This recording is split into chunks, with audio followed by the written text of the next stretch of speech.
Hi everyone, and welcome back to the final part of today's lecture series on Domestic Decoration 2, Art in Daily Life and Death.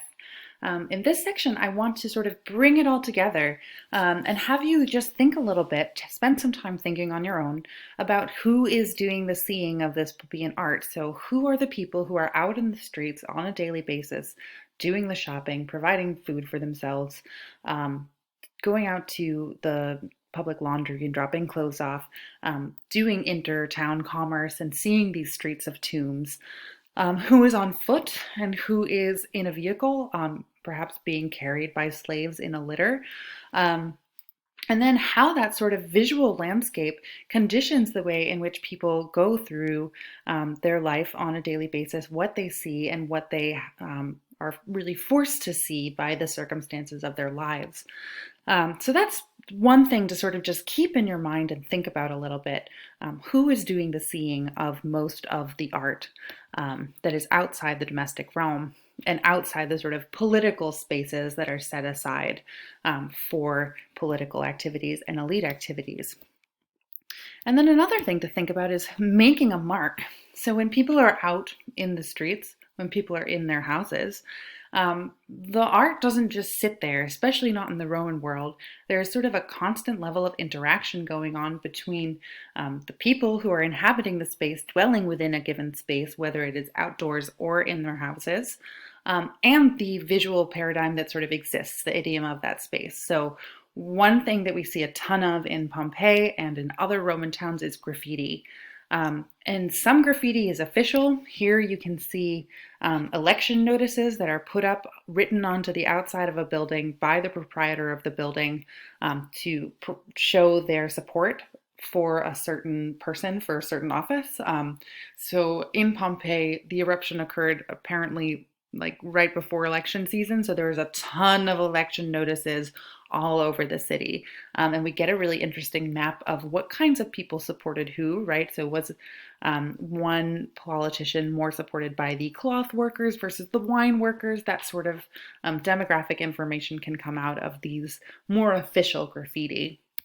But there's also lots and lots, and I don't have nearly enough examples to show you in this presentation because it's an unbelievably rich corpus of just individualized graffiti where people are carrying on conversations both with one another, with spaces, and with the art in those spaces.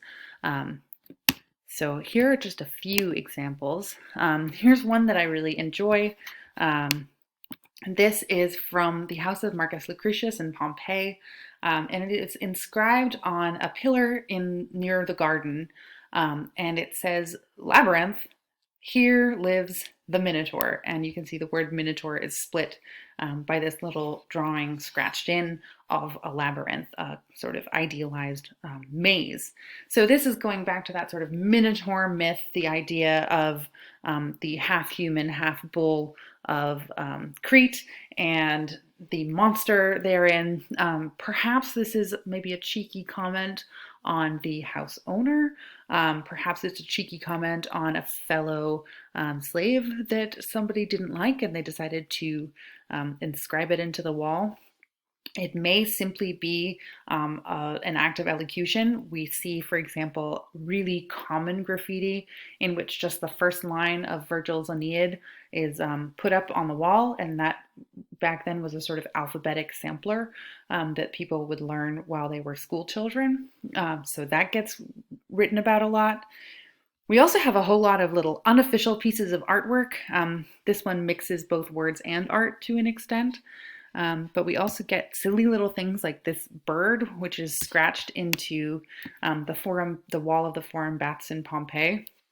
And you can see we just have this hatched little body, these sort of adorable little stick feet.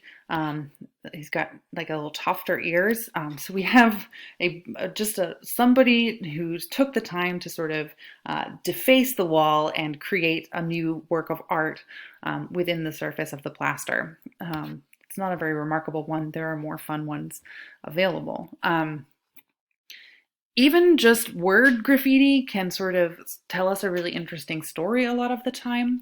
So in one case here, coming back to our insula of the Menander that we have visited a lot today, House the Menander here, our very smaller house that has to go to the baths here.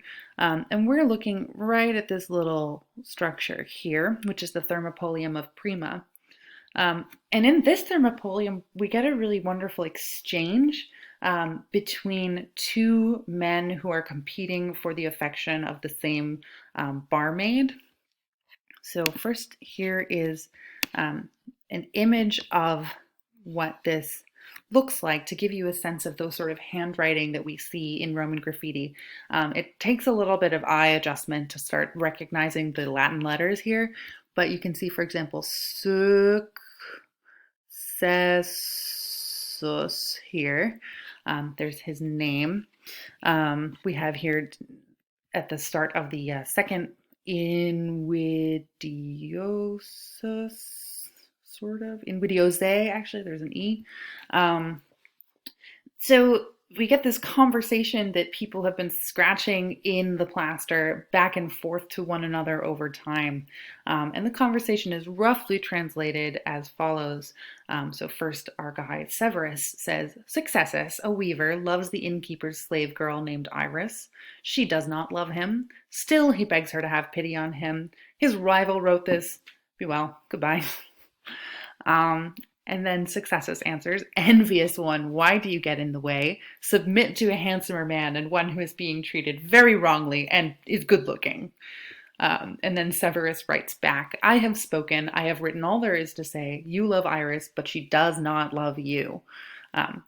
Interestingly, we don't see Iris herself participating in this conversation, although presumably she could be the barmaid, the slave girl of this establishment. But nonetheless, we see these sort of like intimate moments in which people are inscribing moments of their daily life on the walls around them, both as acts of sort of self preservation, right? Like, here was Successus, I exist, I am here, I have thoughts, and maybe acts of sort of rebellion, as we see both maybe in that labyrinth version and also in the next example that I'm going to show you. So this is from a different context entirely. This is called the Alexamenos graffito. It's from the Palatine Hill in Rome, and it's probably from the 3rd century CE. It says Alexamenos cebite sebite theo, and that roughly translates into Greek for Alexamenos worships his god. And here we see somebody who looks like a little Roman soldier and a crucified donkey-headed male. So in some scholars believe that this is one of the absolute earliest depictions of the Christian crucifixion in art. If so, it would be somewhat of a blasphemous one, and we see actually the use of this graffiti to make fun of Alexamenos for his silly cult practices, which in this case look rather like Christian imagery. The idea of worshiping an ass-headed god, of course, would be something that would not be beloved in Roman society. So we have this sort of blasphemous graffito. We can have graffiti that are a little bit rebellious, perhaps a slave writing something like, my master is a sodomite, on a pillar in a house. If you go and investigate this labyrinth one, there's actually a number of other graffiti very close by which say just that about different people, and also about Emperor Nero. And other times we may see something slightly more lighthearted, like this little graffito here, which is just a caricature of a very large-nosed, bald laureate figure. And then the words, this is Rufus, Rufus est. This is from a really high-class house, the Villa of the Mysteries, just outside of Pompeii. So graffiti, I just want you to bear in mind that, you know, people, everyday people, normal people, are leaving their mark on both the sort of institutionalized art, the elite art of the world, and representing themselves as well through things like plebeian art. Graffito is not necessarily lumped under plebeian art, but I think because there's also a lot of graffiti that seem to come from elite, very highly literate sources. So it seems to have been something that everybody did. There's a lot of graffiti about when and where and how and if it is good or not to defecate places. That's super common. There's a ton of sexual graffiti, a ton of information about who was a jerk and why, and just where they can go shove it. So it's really a place where you can express your deep inner desires.